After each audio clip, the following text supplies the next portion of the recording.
2024년 1월 20일 요셉 정기 예배를 하나님 앞에 드리겠습니다. 오늘 은혜 나누실 성경 말씀은 히브리서 11장 37절에서 40절입니다.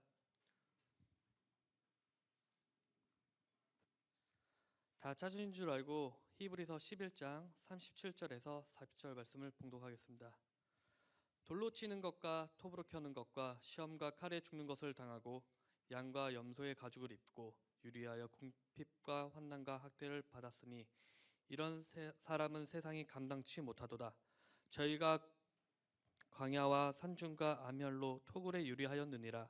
이 사람들이 다 믿음으로 말미암아 증거를 받았으나 약속을 받지 못하였으니 이는 하나님이 우리를 위하여 더 좋은 것을 예비하셨은즉 우리가 아니면 저희로 온전함을 이루지 못하게 하려 하심이니라. 이는 하나님의 말씀이니라. 아멘. 이어서 여수른 성가대의 찬양이 있겠습니다.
오늘의 말씀의 제목은 믿음의 터 위에서 끝장을 보자입니다. 목사님 설교하실 때 큰 은혜 받으시길 바랍니다.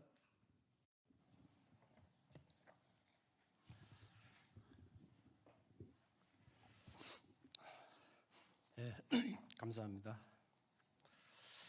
성가대에 아기가 딱 들어서는 바람에 평균 연령이 거의 장년층에서 청년층으로 확 낮아졌습니다. 참 보기가 좋습니다. 오늘 제목이 믿음의 터 위에서 끝장을 보자라는 제목인데요. 사실 우리 그 영국 배우가 아무리 유명하다 할지라도 자신의 연기를 발휘할 수 있는 무대가 있어야 그 실력을 갖다가 나타낼 수가 있죠. 무대가 없다면은 그 배우에게는 터전이 없는 것과 같습니다. 성도 역시 마찬가지입니다. 성도는 믿음의 터전이 있어야 합니다. 터전이 있어야만 믿음의 결실을 맺을 수가 있으며, 터전이 없다 그러면은 믿음의 결실도 나타날 수가 없죠.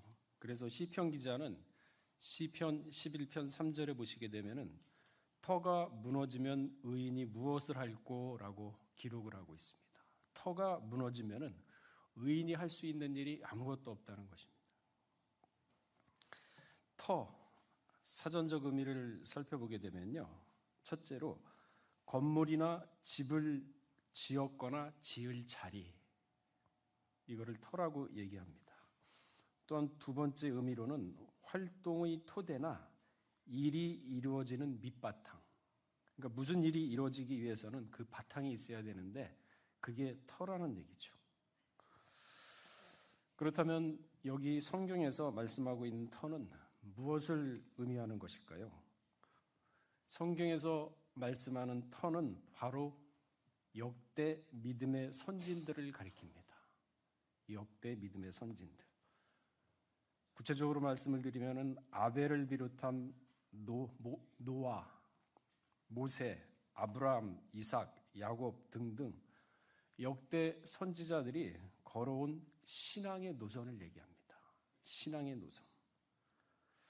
하나님은 이 구속의 역사를 진행하실 때 결코 홀로서 일을 진행하시지 않으십니다. 고린도서 6장 1절을 보게 되면은 우리가 하나님과 함께 일하는 자로서 너희를 권하노니 하나님의 은혜를 헛되이 받지 말라 그랬습니다. 우리가 누굽니까? 사람이죠. 하나님과 함께 일하는 자로서 하나님은 결코 혼자 일을 안 하십니다. 사람과 함께 일을 하시죠. 구속 역사를 진행하실 때는 반드시 사람이 있어야 되는 것입니다. 이스라엘 백성들이 출애굽할 때도 모세와 함께 일을 했죠. 사람입니다. 세상을 홍수로 심판하셨을 때도 노아라는 한 인물을 중심으로 일을 하셨습니다. 노아가 없었다면 기준점이 없었고, 그렇다면 홍수 심판도 할 수가 없었겠죠. 구속사의 기본 언약인 햇불 언약을 체결하실 때는 아브라함이라는 사람이 있었습니다. 성전을 지으실 때는 솔로몬과, 통일 왕국을 이루실 때는 다윗과 함께 하셨습니다. 이처럼 하나님은 사람과 함께 일을 하시는 분이십니다. 그리고 마지막 때에도, 또한 심판을 앞둔 지금의 때에도 노아 같은 믿음, 롯과 같은 믿음이 있는 사람, 곧 두 감람나무와 같은 사람과 함께 일을 하십니다. 시대마다 때에 맞는 믿음의 소유자들을 선택을 하셨고, 그 선진들에게 당신의 비밀을 알려주시면서 그 역사를 진행해 오셨던 것입니다. 그래서 아모스 3장 7절 말씀에 보시게 되면은요, 주 여호와께서는 자기의 비밀을 그 종 선지자들에게 보이지 아니하시고는 결코 행하심이 없으시리라 그랬습니다. 사람과 함께 일을 하시는데 하나님은 먼저 그 비밀을 알려줍니다. 그래서 그 선지자가 믿음으로 그 비밀을 받아들이고 그 비밀을 갖다가 이루려고 힘쓰고 애쓰고 그 예언의 말씀을 자신의 목숨보다 더 소중하게 여기면서 헤쳐나갈 때 바로 역사가 일어나는 거죠. 야곱이 그랬고 요셉이 그랬습니다. 그러한 때에 선택된 사명의 말씀을 받은 자가 만일 말씀을 받고도 의심을 하거나 그래서 믿음을 잃어버렸다면, 자신의 사명을 망각하게 된다면 그만큼 구속의 역사가 늦어지는 것입니다. 미리암과 아론이 모세의 구스 여자 취한 것을 비방한 결과 하나님으로부터 징계를 받아 문둥병이 걸려서 진 밖으로 7일간 쫓겨나갔죠. 7일. 그러니까 200만 명이 넘는 사람이 이 전체의 인원이 7일 동안 전진하지 못하고 발이 묶였던 겁니다. 누구 때문에? 미리암과 아론 때문에. 그 말씀이 민수기 12장 10절에서 14절에 기록되어 있죠. 제가 봉독하겠습니다. 구름이 장막위에 떠나갔고 미리암은 문둥병이 들려 눈과 같더라. 아론이 미리암을 본즉 문둥병이 들었는지라.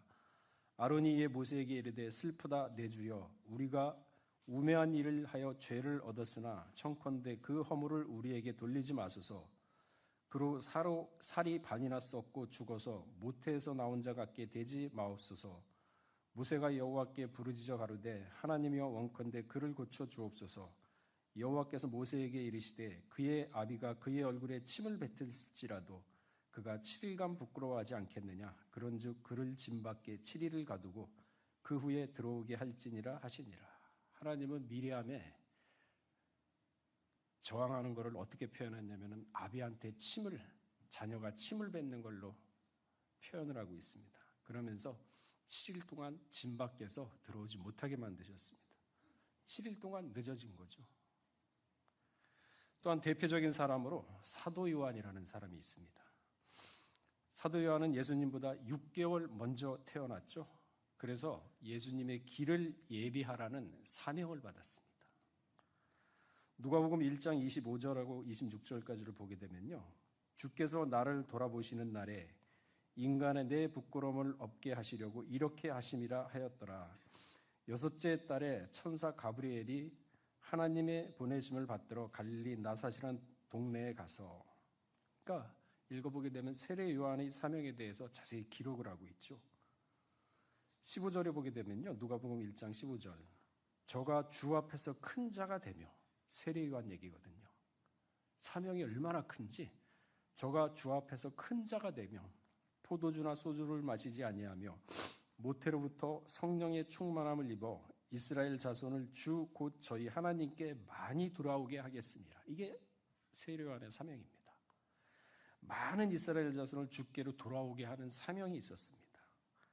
또 17절 계속 읽어보게 되면요.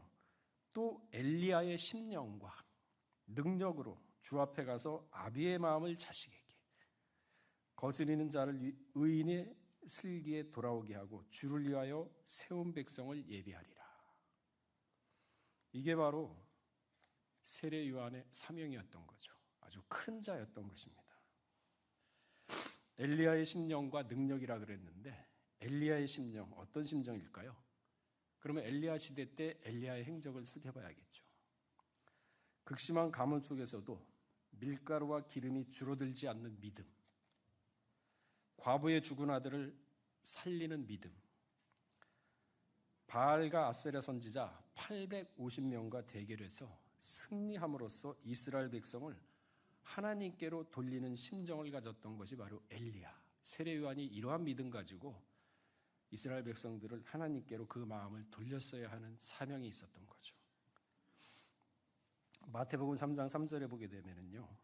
저는 선지자 이사야로 말씀하신 자라 일렀으되 광야에서 외치는 자의 소리가 있어 가로되 너희는 주의 길을 예배하라 그의 첩경을 평탄케 하라 하였느니라. 세례 요한이 못했죠. 세례 요한은 이처럼 엘리야의 심정을 가지고 높은 산은 낮게, 낮은 곳은 메꾸어서 평지가 되게 하는 사명을 받았지만은 결국은 중도에 실족을 하고 말았던 것입니다. 마태복음 11장 2절에서 6절을 보게 되면요. 세례 요한이 옥에 갇히는데 예수님이 하시는 일을 갖다가 소문으로 듣습니다. 그러면서 예수께서 여짜오되 오실 그이가 당신 일이올까? 의심을 한 거예요. 하늘에서 가장 큰 자인데 의심을 하는 거죠. 아니면 우리가 다른 일을 기다리오리까? 예수께서 대답하여 가라사대, 그러니까 예수님도 답답한 거죠. 야, 나보다 6개월 먼저 와가지고 모든 일을 갖다가 평탄케 해놨어야 되는데 못하는구나. 자기가 옥에 갇혔다고 자신의 처지를 한탄하면서 이제는 나를 의심하는구나. 자기가 분명히 하늘에서 비둘기가 성령처럼 내려오는 것도 봤는데 지금에 와서는 자기 처지가 그렇다 해가지고 이제 의심하는구나. 그러니까 예수님이 내가 그다 이런 얘기를 하겠습니까? 못하죠. 4절에 보게 되면 예수께서 대답하여 가라사대 너희가 가서 듣고 보는 것을 요한하게 고하되 있는 그대로 가서 고하라. 소경이 보며 안증뱅이가 걸으며 문둥이가 깨끗함을 받으며 기머리가 두리며 죽은 자가 살아나며 가난한 자에게 복음이 전파된다 하라마. 누구든지 나를 인하여 누구든지 남녀노소 신문의 고하를 막론하고 나를 인하여 실족하지 않은 자는 복이 있도다 하시니라. 근데 예수님 때문에 실족하는 자가 당시에 얼마나 많았습니까? 네가 누구냐? 목수의 아들 아니냐? 아버지는 늙고 어머니는 젊고 너희 형제들도 너를 인정하지 않느냐? 다 실족했죠. 의심, 극심한 가뭄 속에서도 밀가루와 기름이 줄지 않는 믿음이었고 과부의 죽은 아들을 살리는 믿음, 바알과 아세라 선지자 850명과 대결해서 승리하는 믿음을 순간적으로 세례 요한은 다 잃어버렸습니다. 의심, 그 하나의 틈 때문에. 세례 요한의 아버지는 사가랴죠. 사가랴 역시 한 번 하신 말씀을 순간적으로 믿지 못하자 벙어리가 되었습니다. 누가복음 1장 18절에서 20절을 보게 되면은요. 사가랴가 18절을 보게 되면은 천사에게 이르되 내가 이것을 어떻게 알리요? 내가 늙고 아내도 나이가 많으리라. 그러니까 사가랴한테 와가지고 좀 있으면 너희 부부 사이에서 아기가 태어날 것이다. 근데 늙고 나이가 많아서 경수가 다 끊어져서 안 된다는 거래요. 아브라함하고 사라하고 똑같은 상황이죠. 19절에 보면 천사가 대답하여 가라되 나는 하나님 앞에 섰는 가브리엘이라. 이 좋은 소식을 전하여 내게 말하라고 보내심을 입었노라. 가브리엘이 인물이 온 게 아니라 하나님이 시켜가지고 지금 너한테 하나님의 말씀을 전하는 것이다. 20절에 보게 되는 보라 이 일에 되는 날까지 내가 벙어리가 되어 능히 말을 못하리라. 순간적으로 믿지 못하니까 입방아 찔까 봐 그러면 일이 안 되니까 벙어리로 만들어버렸죠. 이는 내 말을 내가 믿지 아니함이오냐 때가 이르면 내 말이 이루리라 하시니라 그랬습니다. 만약에 우리 세상의 대통령이 나한테 와가지고 어떠한 약속을 한다 그러면은 그걸 제가 어떻게 믿겠습니까? 그게 사실입니까? 이럴 사람이 있을까요? 대통령인데 감사합니다. 그럴 거 아닙니까? 근데 대통령은 그만큼 능력이 있고 권세가 있기 때문에 가능하다는 얘기죠. 근데 하물며 세상의 대통령한테도 이렇게 예의를 지킬진데 우주 만물을 창조하신 하나님이 보낸 천사장의 말에 토를 달 수가 있을까요? 자기가 이해가 안 되고 믿지 못하니까. 그러니까 토를 다는 거죠. 공동번역을 보게 되면요. 누가복음 1장 18절 말씀에 어떻게 기록되어 있냐면은 이 말을 들을 스가랴가 저는 늙은이입니다. 제 아내도 나이가 많습니다. 무엇을 보고 그런 일을 믿으라 하십니까? 못 믿겠다 이거예요. 공동번역에는 명확하게 기록되어 있죠. 자신과 아내 늙어서 아이 못 갖습니다. 이제 경수 다 끊어졌어요. 가브리엘을 믿지 못하는 것이죠. 상식과 생리적으로 이해할 수 없는 상황, 밑도 끝도 없이 믿으라고 한다면 네 하고 쉽게 대답할 수 있는 사람 과연 몇이나 있을까요? 세례 요한은 아브라함과 사라 같은 경우에서 태어난 아이입니다. 그래서 큰 자라고 얘기한 거거든요. 부부가 나이가 많아 아이를 갖기 어려운 상황에서 하나님의 도움으로 아이를 가질 수 있었던 상황, 성령은 아닙니다. 믿지 못하는 상황에서 믿는 믿음이 하나님을 경외하는 믿음인 것이죠. 그러니까 자신을 얼마나 부인하고 십자가를 쫓아가야 되겠습니까? 우리가 평상시에 자신이 자아가 살아있다면 말씀 믿기가 힘들죠. 세례 요한의 믿지 못함이 결국 한순간에 스스로 천국에서 가장 높은 자에서 가장 낮은 자로 만들어버렸습니다. 그러면서 동시에 예수님을 이제는 세례 요한의 위치까지 끌어내려가지고 세례 요한을 사명을 감당하게 만드는, 예수님께 짐을 더 얹어버리는 그러한 우를 범하고 말았던 것이죠. 누가복음 1장 15절로 보게 되면 세례 요한에 대해서 주 앞에 큰 자가 되며 포도주나 소주를 마시지 아니하며 기록을 하고 있습니다. 그런데 마태복음 11장 11절에 보게 되면요, 예수님이 하시는 말씀입니다. 내가 진실로 너희에게 말하노니 여자가 낳은 자 중에 세례 요한보다 큰 이가 일어남이 없도다. 그러나 천국에서는 극히 작은 자라도 저보다 크니라. 세례 요한이 한순간에 천국에서 가장 작은 자가 되어버렸습니다. 그러면서 11장 12절을 보게 되면 세례 요한의 때부터 지금까지 천국은 침노를 당하나니 침노하는 자는 빼앗느니라. 그러니까 이제 천국은요, 침노해야만 들어갈 수 있게끔 만들어놨어요. 세례 요한 이후부터는. 그러니까 예수님이 이제 세례 요한의 사명을 감당하기 위해서 한 걸음 뒤로 물러서시죠. 마태복음 4장 12절에 보게 되면은 예수께서 요한의 잡힘을 들으시고 갈릴리로 물러가셨다가 17절에 보게 되면요, 마태복음 4장 17절, 이때부터 예수께서 비로소 전파하여 가라사대 회개하라 천국이 가까웠느니라 하시냐. 이 백성들을 회개시켜야 될 사명은 세례 요한한테 있었거든요. 높은 것을 낮게, 낮은 것을 메꿔서 평탄하게. 그래서 신장로를 만들어야 되는데 이제는 세례 요한이 그 사명을 감당하지 못하니까 예수님이 이거를 감당하고 있는 겁니다. 회개하라 천국이 가까웠느니라. 이처럼 하나님은요, 사람과 함께 일을 하십니다. 그 사람에게 하늘의 비밀의 말씀을 주어서 믿으면은 같이 가시고 믿지 못하면은 그만큼 늦춰지는 거죠. 근데 사람의 마음이라는 게 참 아침 저녁으로 변합니다. 조속으로 변하죠. 조령석계라 그러죠. 아침에 명령 내리고 저녁에 바꾼다. 아침의 각오가 저녁까지 계속 유지가 되는 경우는 그렇게 많지 않죠. 또한 기분이 좋을 때와 기분이 나쁠 때 태도 역시 변하는 것이 사람인 것입니다. 이처럼 간사한 것이 바로 사람의 마음이거든요. 기회에 따라서 또한 이해관계에 따라서 변하는 것이 사람의 마음인 것입니다. 그렇기 때문에 잘 믿다가도 순간적으로 불순종하게 되는 것이 인간입니다. 그러나 역대 선진들은 달랐습니다. 하나님을 경외했고 자신의 목숨보다 하나님의 뜻을 더 소중히 여겼던 사람들이었습니다. 조속으로 변하지 않는 사람의 마음. 노아가 그랬고 야곱이 그랬습니다. 바로 이러한 사람들이 구속사를 하나님과 함께 써 내려온 사람들인 것입니다. 후대의 믿음의 터를 바로 이 역대 선진들이 몸소 보여줬던 것입니다. 그러면서 내가 이렇게 보여줬지 않느냐, 그 길을 너희는 쫓아와라, 직접 보여준 거죠. 앞으로 보게 되면요, 믿음을 헌신짝처럼 버리는 시대가 온다 그랬습니다. 의리도 없어요. 거짓이 난무합니다. 이 남녀지간에도 사실 의리가 있어야 되고 부부지간에도 사실 의리가 있어야 되거든요. 의리가 무슨 뜻인가요? 오를 의자에 다스릴 리죠.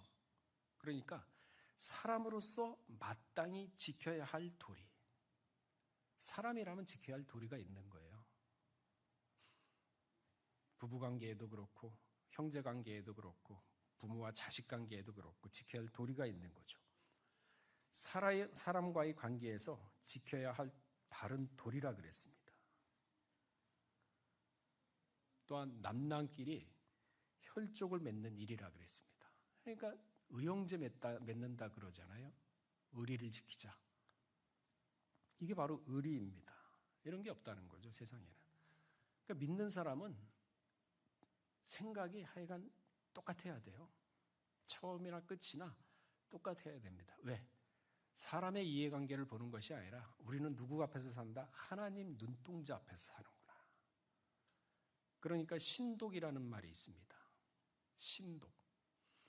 삼가할 신자의 홀로 독자. 조용한 방에 혼자 있더라도 마음의 자살을 흐트러오지 않는 게 바로 신독이죠.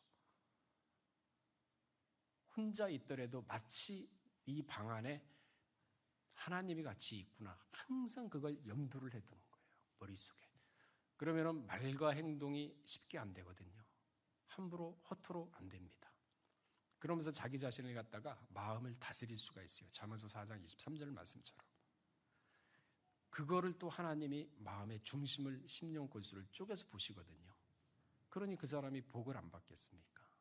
복을 받죠. 말씀대로 살려 그러고 의롭게 살려 그러고. 우리는 사람 앞에서 사는 게 아니에요. 하나님 앞에서 사는 겁니다. 제가 예전에 영화를 하나 봤는데 멜 깁슨 주연하는 영화인데 제목이 지금 기억이 안 나요. 근데 그 멜 깁슨 주인공이 대사는 기억이 납니다. 그 내용이 영화 내용이 뭐냐면요.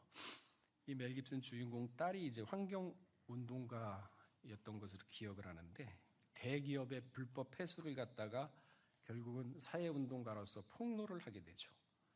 그러나 그 폭로 과정에서 그 오염수에 오염이 돼가지고 결국은 딸도 죽게 되면서 아버지 멜 깁슨이 그 딸의 죽음을 파헤치는 거죠. 근데 엄청난 거대 권력이었죠. 대기업에다가 정치권 다 얽혀 있으니까. 그 비리를 파헤치는데 가만히 보니까 자기 친구인 경찰도 얽혀 있더라고요. 그래서 경찰인 친구를 만나가지고 대화를 하는데 뭐라 그러냐면은 이 경찰도 그 기업한테 돈을 받았죠. 그래서 불법을 같이 동조를 했던 거죠. 그래서 멜 깁슨이 뭐라 그러냐면은 사람이 평범하게 직장 생활을 하면서 자신의 신념과 의지를 지키면서 살아가는 것이 그렇게 어려운 것이냐 하고 묻더라고요. 그래서 야, 참 대단하구나. 영화예요, 비록. 그러나 살아가면서도 신념과 의리를 지키면서 그렇게 살아가는 것이 그렇게 힘드냐. 그러니까 이 경찰은 처자식이 있으니까 그 돈 받아가지고 가족을 위해서 쓰겠다는 건데 그게 옳은 거냐. 지금 멜 깁슨은 묻고 있죠. 참 그 대사가 기억이 남더라고요. 곰곰이 한번 생각을 해봤어요. 우리가 살아가면서 믿는다고 하는데 적당히 세상과 타협을 하고 노아는 하나님의 눈앞에서 은혜를 찾았는데 그 은혜 때문에 비방과 조롱을 당하지만은 절대 굽히지 않았거든요. 그러니까 가족까지도 구원을 얻을 수가 있었던 거죠. 마음이 흔들리질 않았어요. 네, 어디에 있었느냐? 말씀. 하나님의 눈동자 앞에서 은혜를 찾는 그 믿음. 80억 인구가 조롱을 해도 야, 산에다가 배를 짓더라. 벌써 한 50년 지났는데 다 썩은 데 교체하면서 하고 있더라. 얼마나 조롱하고 얼마나 비난받았습니까? 노아가 만일 그 비난과 조롱을 갖다가 만일 망한 가운데 두고서 흔들렸다 그러면 그 일 못했어요. 사돈도 비난하는데요. 그 일 못했습니다. 그러니까 마지막 때는 노아 때와 같고 롯의 때와 같다 그러는데 노아의 믿음은요, 흔들림이 없는 믿음이었어요. 세상을 바라보는 믿음이 아니었습니다. 걔는 지져라. 나는 오직 하나님 말씀만 쫓아간다. 너희가 뭐라든 간에 분명히 세상 끝이 있다. 그거 하나 가지고 확고한 마음 가운데 믿고 갔거든요. 그러니까 마지막 때 노아 같은 믿음이었으면 다 떨어진다는 얘기죠. 이처럼 우리가 한 가지 알 것은 역대 선지자들은 확고한 믿음이 있었습니다. 어떠한 믿음이었습니까? 오늘 본문 말씀과도 같습니다. 히브리 11장 32절에 보게 되면요. 내가 무슨 말을 더하리요? 기드온, 바락, 삼손, 입다와 다윗과 사무엘과 및 선지자들의 일을 말하려면 내게 시간이 부족하리로다. 저희가 믿음으로 나라를 이기도 하며 의를 행하기도 하며 믿음으로 나라 이겼어요. 믿음으로.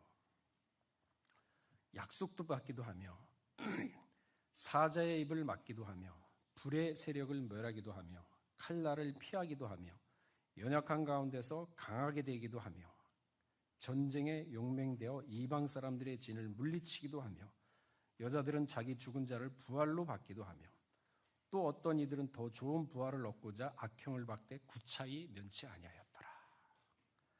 이런 사람들은 세상이 감당하지 못하였더라. 그러니까 마지막 때는요, 우리 믿음의 사람들이 세상이 감당해서는 안 돼요. 감당치 못해야 돼요. 이 모든 것을 가능하게 했던 것이 바로 하나님의 인류 구원의 아가페 사랑을 느꼈기 때문이죠. 알았기 때문에, 깨달았기 때문이죠.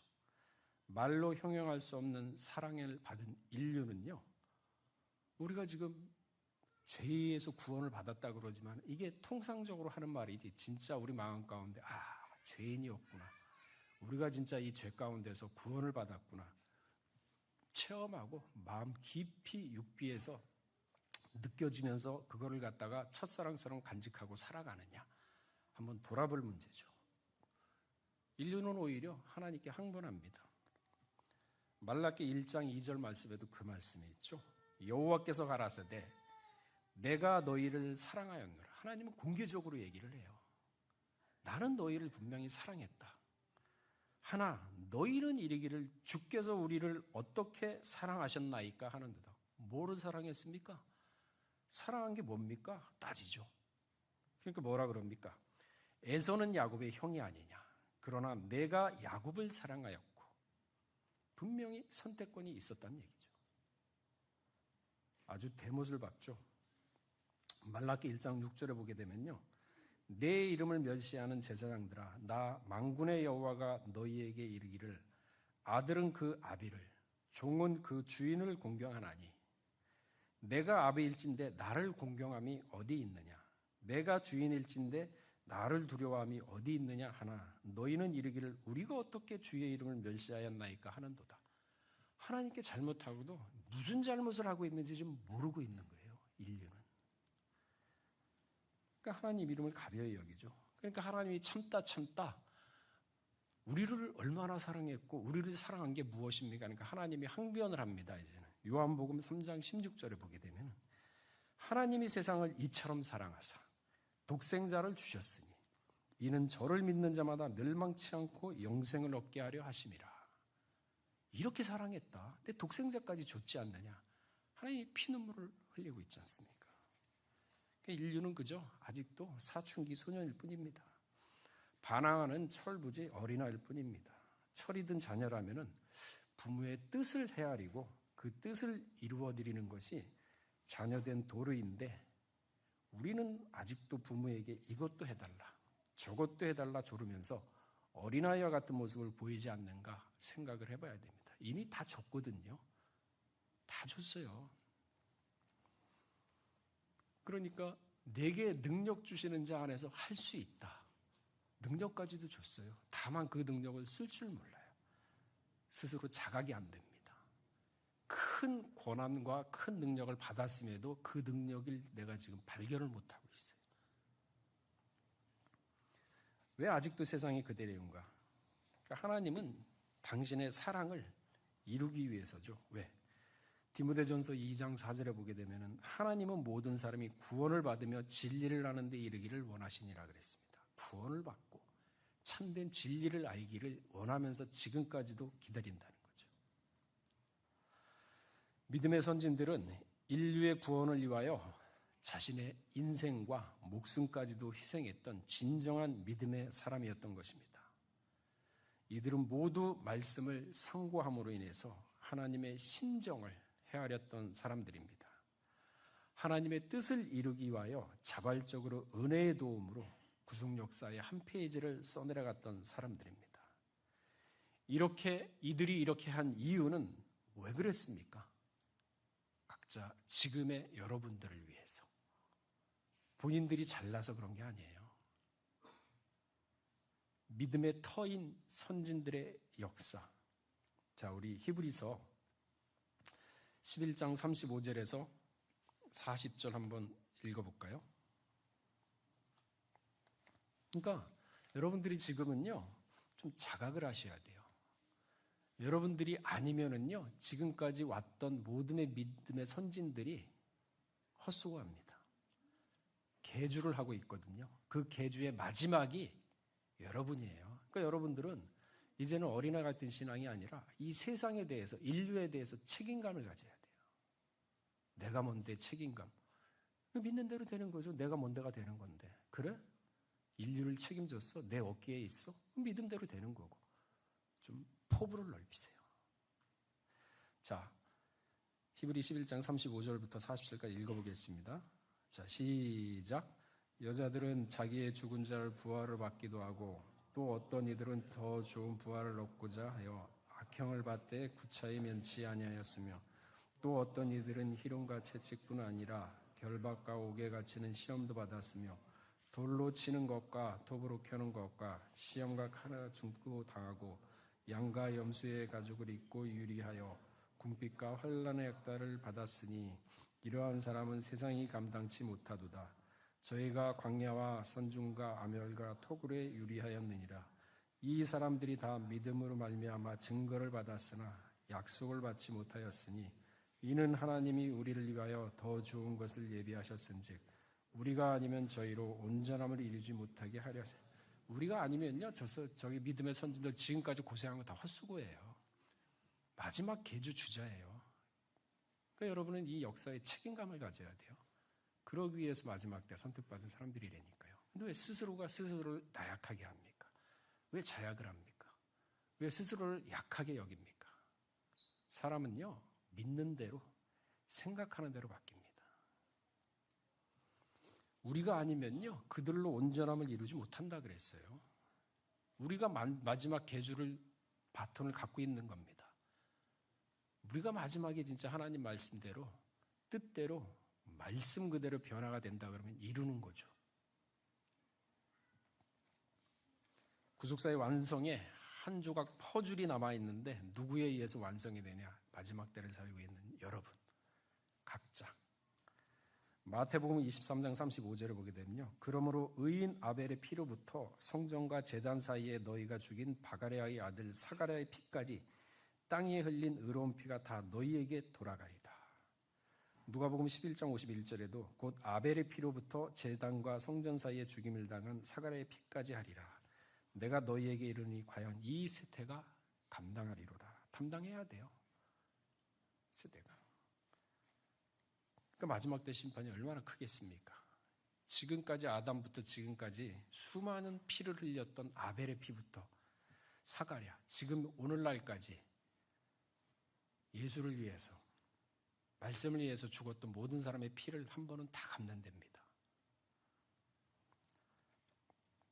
그러기 위해서는 마지막 때를 살고 있는 우리가 이 심판에 안 당하려고 그러면, 오히려 심판의 주관자가 되려고 그러면은 믿음의 터 위에 굳게 바로 서야 되죠.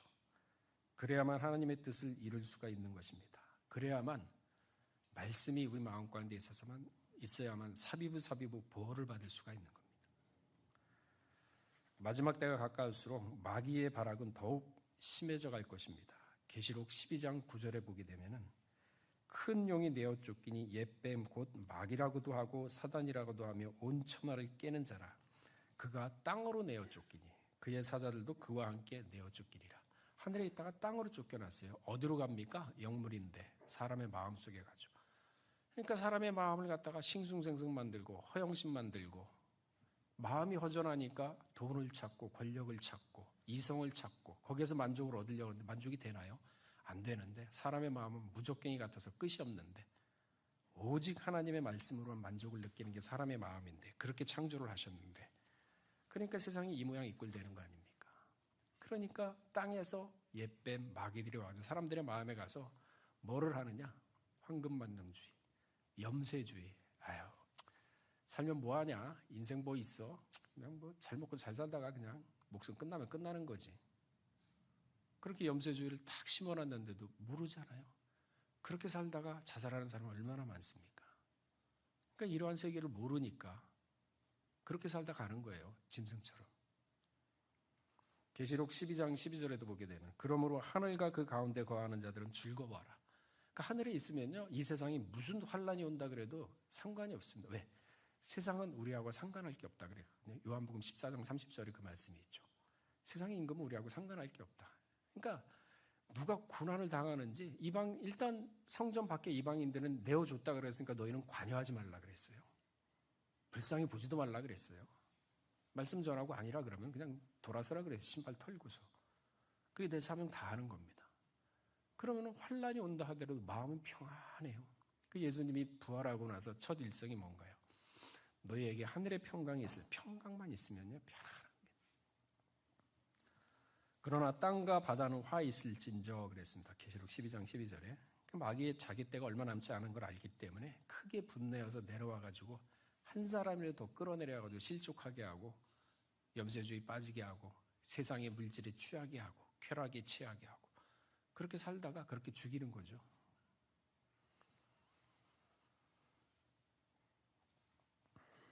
요한복음 16장 33절에 보게 되면 이것을 너희에게 이르면 너희로 내 안에서 평안을 누리게 함이라. 그 말씀을 받으면 사람 평안해요. 세상에서는 너희가 환난을 당하나 담대하라. 내가 세상을 이기었노라.